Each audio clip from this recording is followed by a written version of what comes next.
আসসালামু আলাইকুম। তো আজকে চলে আসলাম কালবাসা সাইডে।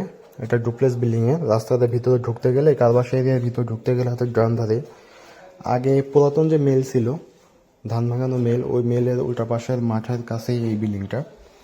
তো মোটামুটি আমাদের কাজ এখানে 70% শেষ, 30% প্রসেসিং আছে কিছু টেকনিক্যাল ইস্যুর জন্য, যেমন রঙের কাজটা কিছু জায়গায় বাকি আছে, ওইগুলো করতেছে। তো এখানে মোটামুটি আমরা যেগুলো অপশন পেয়েছি মানে কাজ করার, সেগুলো আমরা সম্পন্ন করে দিয়েছি।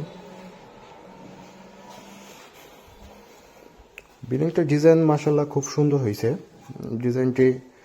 তারপরে টাইলসগুলো খুব সুন্দর। টাইলসগুলো এই শেষে আমি আপনাদের আরেকটা ভিডিও দেওয়ার চেষ্টা করব। এ হলো আমার জানালাগুলো স্ট্যান্ডার্ড সাইজে রাখা হয়েছে।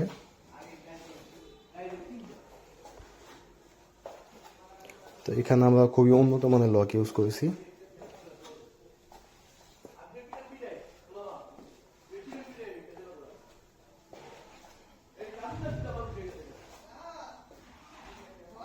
এটা হলো মার্কারি টাইপের গ্লাস, তো ব্লু মার্কারি গ্লাস। এগুলো টোটালি আলোর বিপরীতে কাজ করে। মার্কারি গ্লাসগুলো টোটালি আলোর বিপরীতে কাজ করে। ভিতর থেকে বাইরে পরে স্পষ্ট দেখা যায়, কিন্তু বাইরে থেকে ভিতরে দেখার কোনো অপশন নেই। তবে রাত্রেবেলা যখন আপনার বাহিরে আলো থাকে না, ভিতরে আলো থাকে, যেমন লাইটের আলো থাকে, তখন হয়তো দেখা যাবে।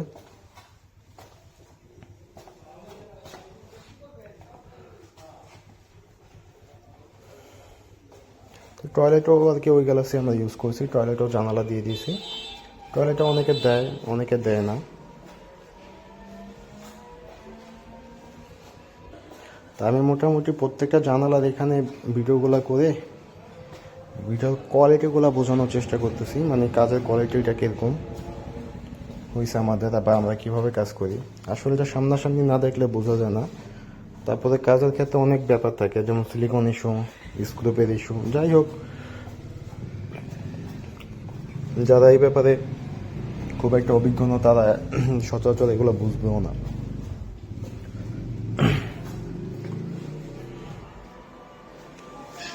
আমি আপনাদের প্রত্যেকটা জানালাই দেখাবো।